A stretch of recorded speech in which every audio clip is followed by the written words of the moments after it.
Olá pessoal, estamos de volta com um novo vídeo aqui no canal Saúde Med, né? Fiquei 2 semanas sem postar vídeo, né, devido a alguns problemas pessoais e também por motivo de trabalho, né? Tava uma semana bem corrida, mas hoje eu consegui postar para deixar você sempre bem informado, que é o nosso objetivo. Para quem não me conhece, meu nome é Denifer Ferreira e hoje vamos falar sobre o hiperaldosteronismo. Então, nesse vídeo, nós vamos falar sobre as principais características da doença e como é realizado o diagnóstico tanto do hiperaldosteronismo primário quanto do secundário. A gente já falou no vídeo passado demos uma pequena introdução, né, do que era o hiperaldosteronismo. Se você não viu ainda, vai ficar o card aqui acima. Clica nesse vídeo, né, que para você conseguir entender esse, porque um vídeo acaba sendo linkado ao outro, tá? E se esse assunto é relevante para você, então já deixa o seu like. Se você ainda não é inscrito, se inscreva no canal, ativa o sininho e compartilhe esse vídeo, que isso nos ajuda muito, muito mesmo a continuar produzindo mais conteúdos.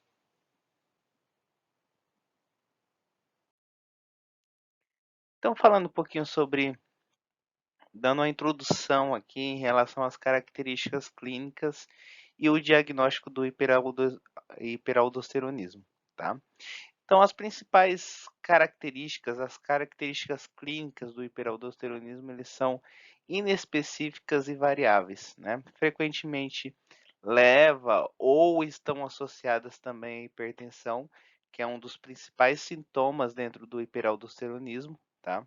Na avaliação desse paciente é muito importante a gente distinguir também entre hiperaldosteronismo primário e secundário, né? E por que a gente precisa fazer essa diferenciação? Porque o manejo, ou seja, a abordagem desse paciente é diferente entre as causas primárias e secundárias, né? No livro parece até fácil identificar o excesso, né, de minerais corticoide quando a gente, né, vai fazer a leitura de um livro, muitas vezes até de algum artigo, né, onde a gente encontra as características clássicas, né, que são hipertensão moderada grave, né, hipocalemia, alcalose metabólica, né, que são características altamente sugestivas do excesso de mineralocorticoide, onde geralmente é um sinal de aldosteronismo primário.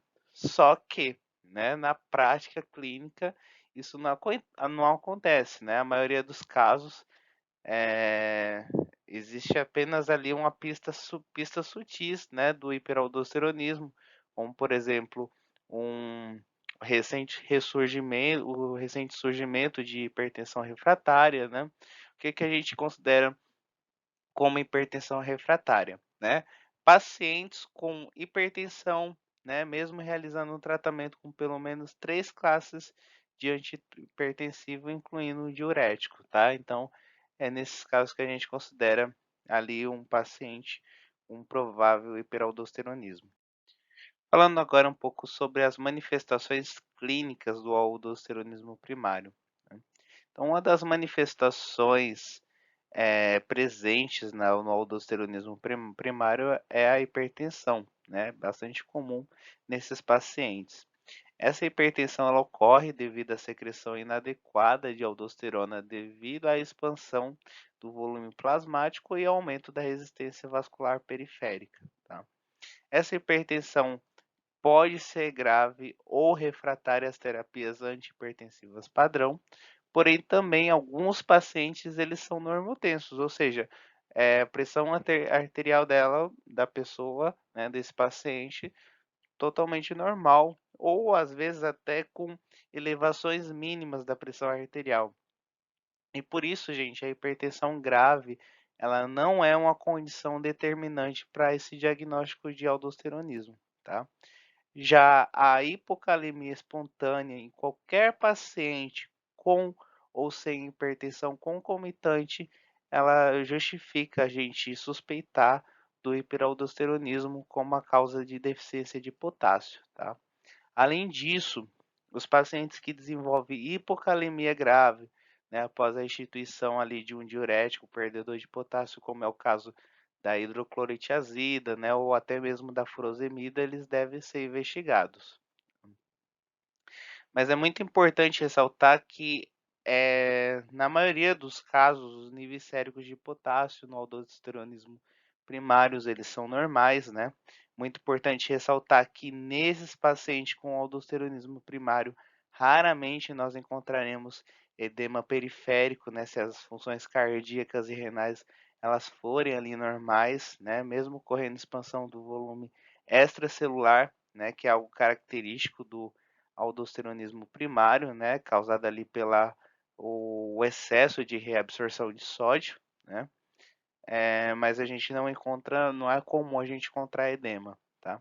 A alcalose metabólica, ela ocorre, né, de forma secundária à secreção urinária de íons de hidrogênio no túbulo distal renal, né. Geralmente é leve, né, não causa ali sequelas significativas e pode até mesmo passar desapercebida. Também pode ocorrer hipomagnesemia, né, e hipernatremia, desculpa, melhor corrigindo, hipomagnesemia, baixa concentrações de magnésio e hipernatremia, ou seja, altas concentrações de sódio, né, no sangue. Essa hipernatremia geralmente é leve, tá? De forma rara também, mas pode ocorrer em alguns pacientes sintomas neuromusculares, incluindo parestesias ou fraquezas, né? Isso ocorre ali devido aos distúrbios eletrolíticos ali causado pelo hiperaldosteronismo. Também o diabetes insípidos, né, nefrogênico, ele pode ocorrer. Isso é causado ali pela resistência do hormônio antidiurético dos túbulos renais devido à hipocalemia, né? Esse problema ele pode causar noctúria e poliúria e polidipsias leves. Já em casos graves de hipocalemia, arritmias cardíacas, elas podem ocorrer e infelizmente pode ser fatais ali para o paciente. Então é muito importante a gente tentar identificar e tratar esse paciente o mais breve possível.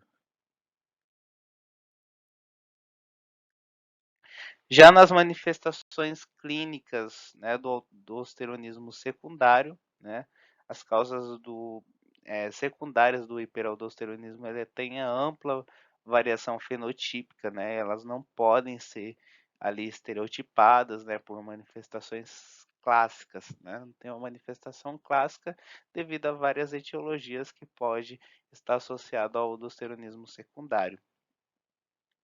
É importante saber que as causas renovasculares, né, assim como a coarctação da aorta, quase sempre resultam em hipertensão, né.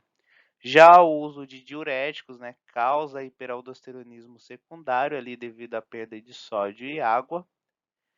O hiperaldosteronismo secundário em síndromes renais de perda de sal, como a síndrome de Gentleman, de Bartter, né, e pseudo hiperaldosteronismo tipo 1, né, isso ali acontecendo devido à resistência às ações de aldosterona nos rins, resultam ali em hipotensão leve, né, devido ao excesso de perda de sódio.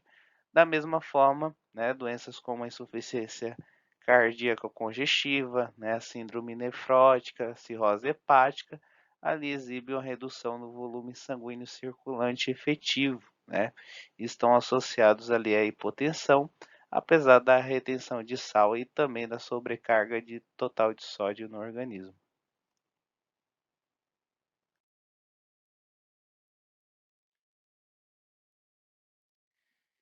Como a gente realiza a avaliação do paciente, né? Causas secundárias de hipertensão, incluindo o hiperaldosteronismo, eles devem ser considerados inicialmente em todos os pacientes hipertensos, tá? E aí o que que é importante? Um histórico médico completo, né?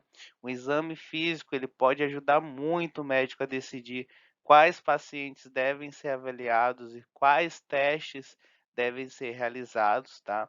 Embora a sensibilidade do teste para o hiperaldosteronismo ele aumente quando limitada ali os pacientes com hipertensão moderada grave, né? Muitos pacientes com hiperaldosteronismo apresentam hipertensão leve a moderada, tá? O aparecimento recente de hipertensão refratária acelerada, especialmente em pacientes conhecidos como previamente normotensos, ele pode ser uma pista clínica ali muito valiosa, né? Portanto, o clínico ele deve permanecer sempre atento à possibilidade de hiperaldosteronismo, especialmente no ambiente clínico apropriado, tá?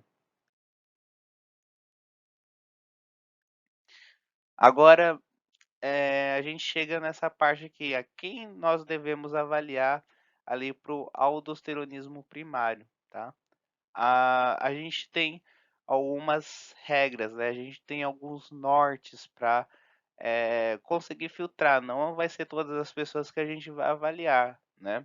Então, existem alguns pontos, algumas observações que a gente precisa verificar para começar a avaliar esse paciente para o aldosteronismo primário, tá? A Endocrine Society, que é a Sociedade de Endocrinologia, né, americana, ela publicou diretrizes ali de prática clínica ali para o diagnóstico e tratamento do paciente com aldosteronismo primário, tá? A força-tarefa ela recomenda a triagem dos seguintes subtipos de pacientes considerados de alto risco para o aldosteronismo primário, tá? Então, primeiro, pacientes com pressão arterial sustentada acima de 150 milímetros de mercúrio para pressão sistólica e 100 milímetros de mercúrio para pressão diastólicas em 3 ou mais medidas em dias diferentes. Segundo, pacientes com hipertensão resistentes a 3 ou mais medicamentos antihipertensivos ou pacientes que necessitam de 4 ou mais medicamentos antihipertensivos para atingir o controle da pressão arterial também devem ser avaliados, tá? Pacientes também com hipertensão e apneia do sono, né? Pacientes com hipertensão associada à hipocalemia espontânea ou induzida por diuréticos devem ser avaliadas, tá? Pacientes com hipertensão e um adenoma adrenal descoberto incidentalmente, isso acontece, tá? Deve ser avaliado. Também pacientes com hipertensão, com histórico familiar de hipertensão de início precoce, né? Ou acidente vascular cerebral em idade inferior a 40 anos devem ser avaliados. E por último, né? Todos os parentes de primeiro grau hipertensos de pacientes com aldosteronismo primário, tá? Embora seja algo bem polêmico, tá? Porque existem dados que são insuficientes de estudos prospectivos para apoiar essa recomendação. Então, avalia caso a caso nessa característica aqui, se você vai ser necessário, né, realmente avaliar esses pacientes, essas pessoas, tá? O aldosteronismo remediável por glicocorticoides, eles devem ser considerados também em pacientes com hipertensão de início precoce, né? Geralmente ali pacientes com menos de 20 anos, né? Com atividade de renina plasmática suprimida, né? E também um histórico familiar de aldosteronismo primário ou hemorragia cerebral precoce com menos de 40 anos, né, também deve levantar a suspeita de aldosteronismo remediável por glicocorticoides.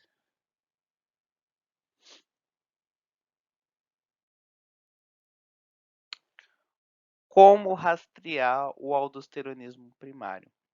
Então, a avaliação de aldosteronismo primário, ele começa ali com a triagem hormonal, né, especificamente a determinação da concentração plasmática de aldosterona e também da atividade de renina plasmática, tá?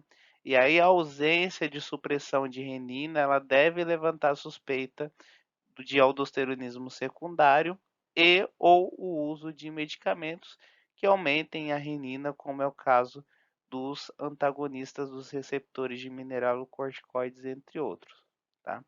Para avaliar para a avaliação inicial da triagem para aldosteronismo primário, né, vários aspectos ali das condições de testes, elas devem ser consideradas. Para começar, a relação aldosterona versus renina plasmática, ela é mais sensível, né, quando ela é coletada ali pela manhã, né, após os pacientes eles terem permanecidos em ambulatórios por 2 horas e estarem sentados em torno de 5 a 15 minutos antes da coleta de sangue, tá? A hipocalemia também ela deve ser corrigida, idealmente antes da triagem, né, pois a hipocalemia inibe diretamente a secreção de aldosterona. Além disso, drogas que alteram a secreção de aldosterona ou renina pode resultar em resultados falsos positivos ou falsos negativos, né? A gente tem como exemplo os bloqueadores beta-adrenérgicos, por exemplo, né? Os alfa-agonistas centrais que reduzem a secreção da atividade renina plasmática e produzem frequentemente uma relação aldosterona versus renina plasmática com falso positivo em doentes com hipertensão essencial. Continuando aqui no rastreamento, né, de como rastrear o aldosteronismo primário, também diuréticos, né, inibidores ali da ECA, né, bloqueadores dos receptores de angiotensina, eles podem aumentar a atividade de renina plasmática e resultar em resultados de rastreamento falsos negativos, né? Também os antagonistas dos receptores de mineralocorticoides, como a espironolactona, por exemplo, né? Bem assim como os inibidores da renina, eles podem causar relação aldosterona versus renina plasmática falso negativo em virtude ali do aumento da atividade de renina plasmática. Então, compreender o impacto de vários medicamentos na relação aldosterona versus renina plasmática ajuda na interpretação dos resultados, né? Quando possível, o ideal é retirar esses agentes antihipertensivos, né, que eu citei agora,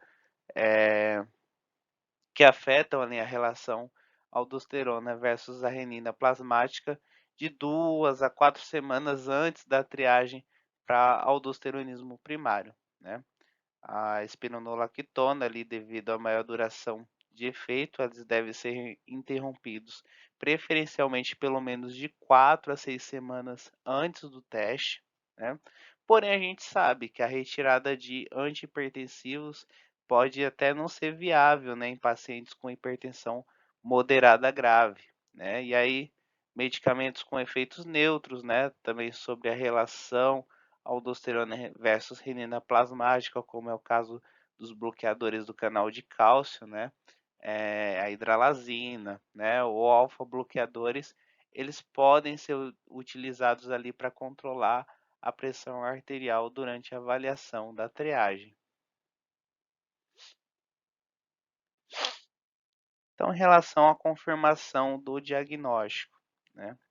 Pacientes com relação aldosterona versus renina plasmática positiva, a confirmação ou exclusão subsequente da secreção de aldosterona autônoma é necessária, tá? Os métodos ali para demonstrar a autonomia da produção de aldosteronas focam em manobras de expansão de volume. Então, opções para expansão do volume incluem os testes de sobrecarga oral, né, de sódio, e também a infusão intravenosa de solução salina, tá? Além disso, outros testes confirmatórios eles podem ser feitos ali, né, pela supressão, por exemplo, de fludrocortisona e também pelo teste com captopril. Então, falando um pouquinho sobre o teste de sobrecarga oral de sódio, né? Então, ao prescrever o teste de sobrecarga oral de sódio ali para confirmar o aldosteronismo primário, os pacientes eles devem ser instruídos a consumir uma dieta com alto teor de sódio, né, geralmente ali em torno de 200 milimols a cada 4 dias, 200 milimol, desculpa, por dia, isso durante 4 dias. E aí no quarto dia de autoingestão dietética de sódio, uma coleta de urina de 24 horas para aldosterona urinária para creatinina e sódio, ela deve ser coletada ali, né? E essa sobrecarga oral de sódio, ela deve resultar em expansão do volume extra intravascular e supressão do sistema renina-angiotensina nos indivíduos que são normais, né, que não têm a doença, né? E aí a excreção de aldosterona maior do que 10 a 12 microgramas por dia, na presença de excreção urinária de sódio maior que 200 milimols a cada 24 horas, isso confirma o diagnóstico de aldosteronismo primário. E qual que é a vantagem desse teste? A vantagem da sobrecarga oral de sódio é que é mais fácil tanto para o paciente quanto para o clínico, né? Já que é um exame que pode ser realizado em nível ambulatorial, né? Não precisa utilizar o uso de recursos hospitalares. No entanto, esse teste ele não deve ser realizado em pacientes com hipertensão que não estão controladas ou com hipocalemia moderada a grave não tratada, né? Por isso, os níveis de pressão arterial e potássio eles devem ser monitorados ali durante o teste, né? Porque a hipertensão e a hipocalemia ela podem ser ainda mais precipitadas ou até mesmo exacerbadas com essa sobrecarga dietética de sódio, tá? Então tem que ficar bem atento em relação a isso. Falando em relação ao teste de supressão salina, então como é feito o procedimento? Então nesse teste é infundido 2 litros de solução salina isotônica ali durante um período de 4 horas. Esse teste ele não deve ser realizado em pacientes com comprometimento da função cardíaca, é muito importante observar isso, né? Devido ali ao risco de edema pulmonar, né?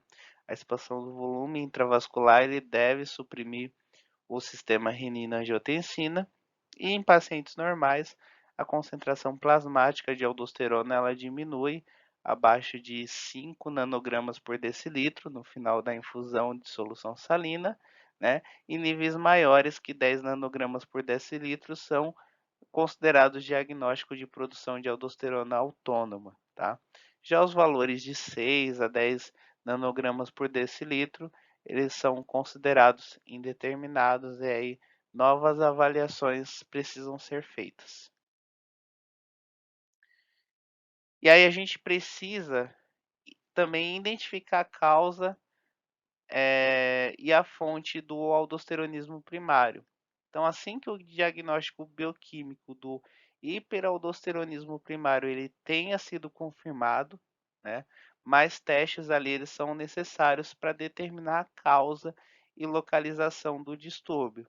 Então, distinguir entre adenoma produtor de aldosterona, hiperplasia adrenal bilateral e formas menos comuns de aldosteronismo primário, como é o caso do aldosteronismo remediável por glicocorticoides, é muito importante, tá? A adrenalectomia unilateral, ela cura a hipertensão ali em torno de 30 a 70% dos pacientes com adenoma produtor de aldosterona ou hiperplasia adrenal unilateral, invariavelmente inverte a hipocalemia, né? Só que já na adrenalectomia bilateral, na hiperplasia adrenal bilateral, isso cura a hipertensão em apenas menos de 20% dos pacientes. Então, assim, né? Por isso que eu falei no começo, é muito importante a gente identificar todas as causas, né? Identificar se é hiperaldosteronismo primário ou secundário e dentro deles identificar realmente a causa, porque o tratamento ele pode mudar, a abordagem ela muda, né? Então, o tratamento de escolha é cirúrgico em adenoma produtor de aldosterona ou hiperplasia adrenal unilateral e a terapia clínica ali com medicamentos né, outras alternativas de tratamento é geralmente melhor tratada na hiperplasia adrenal bilateral e aldosteronismo remediável por glicocorticoides, tá? Características bioquímicas, elas podem auxiliar no diagnóstico das diversas causas de aldosteronismo primário e também pacientes com aldosteronismo primário, eles devem ser submetidos à avaliação radiográfica das glândulas suprarrenais para localizar a fonte e definir a anatomia para possíveis abordagens cirúrgicas, por exemplo, tá? Então a gente tem disponível a tomografia computadorizada, né, com técnica ali espiral de 3 milímetros, que é o melhor procedimento radiográfico para visualizar as glândulas suprarrenais e serve principalmente para excluir, né, grandes massas que pode ser indicativo de carcinoma adrenocortical, né, que geralmente ali tem mais de 4 centímetros de tamanho. Também a amostragem de veias adrenais, né, é uma técnica utilizada de localização que é considerado o, o exame principal, né, o padrão ouro ali para distinguir a doença unilateral versus a bilateral no aldosteronismo primário, tá? A amostragem de veias adrenais, ela envolve a amostragem de veias adrenais direita e esquerda, bem como a veia cava inferior, ali para medição das concentrações de aldosterona e cortisol.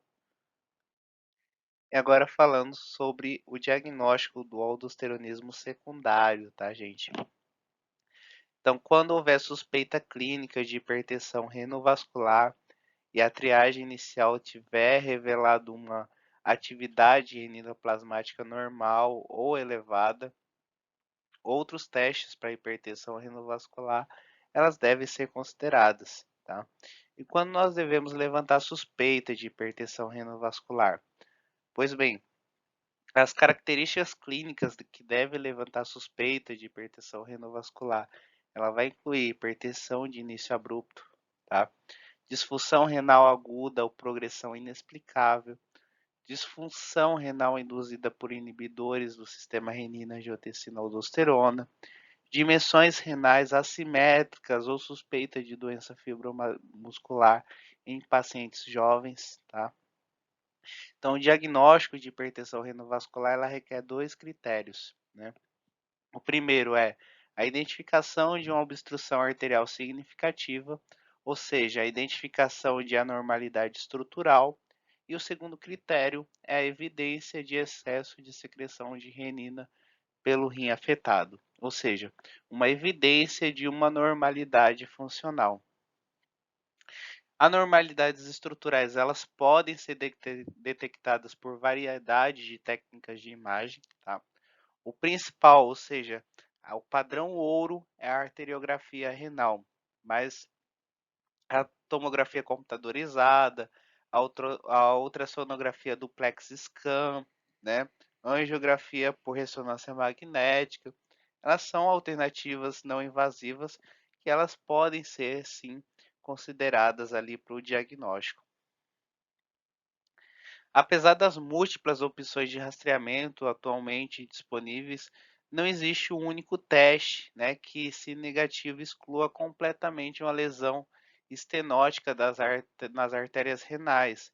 Então, a escolha entre as várias opções, elas depende, em grande parte, do grau de suspeita clínica, da disponibilidade de tecnologia, do custo do exame, né, da experiência do médico ali na realização e interpretação dos resultados e também a presença de insuficiência renal é uma consideração importante na determinação de que forma a gente vai realizar a abordagem diagnóstica mais apropriada desse paciente. Já a avaliação de anormalidades funcional de uma lesão estenótica nas artérias renais, elas podem ser realizadas por renografia com captopril, tá? Como é feito esse exame? Para esse procedimento, geralmente é administrado uma dose ali de 25 a 50 miligramas de captopril, 1 hora antes da injeção de radioisótopos, tá? E aí, em condições normais, a administração de um inibidor da ECA, ela reduz, né, como é o caso do captopril, ele reduz a vasoconstrição ali mediada pela angiotensina 2, né, e leva o relaxamento da arteríola eferente e o aumento da taxa de filtração glomerular. Já esta resposta é atenuada, né, atenuada ali se o fluxo sanguíneo é prejudicado ali pela presença de uma lesão estenótica, né? E assim a diferença entre a excreção de radioisótopo entre os dois rins, ela é aumentada, tá? Então a excreção tardia no lado afetado em relação ao lado não afetado, ela fornece evidência funcional de estreitamento da artéria renal. Por hoje é isso, pessoal. O vídeo ficou um pouquinho grande, tá? Vocês me perdoem se que a minha voz ela não está muito boa devido a resfriado, tá? Na semana que vem nós vamos continuar falando sobre o hiperaldosteronismo, né? Falando principalmente sobre como é o tratamento para essa doença. E lembrando que nós temos outros vídeos ali disponíveis no canal para vocês, então acesse o canal, né? Os vídeos eles estão disponibilizados em playlist para que você possa acessar com mais facilidade os conteúdos. E também, se tiver alguma dúvida, pode deixar nos comentários que, na medida do possível, eu estarei respondendo, tá? Então, até semana que vem, pessoal. Um grande abraço a todos e até mais. Tchau, tchau.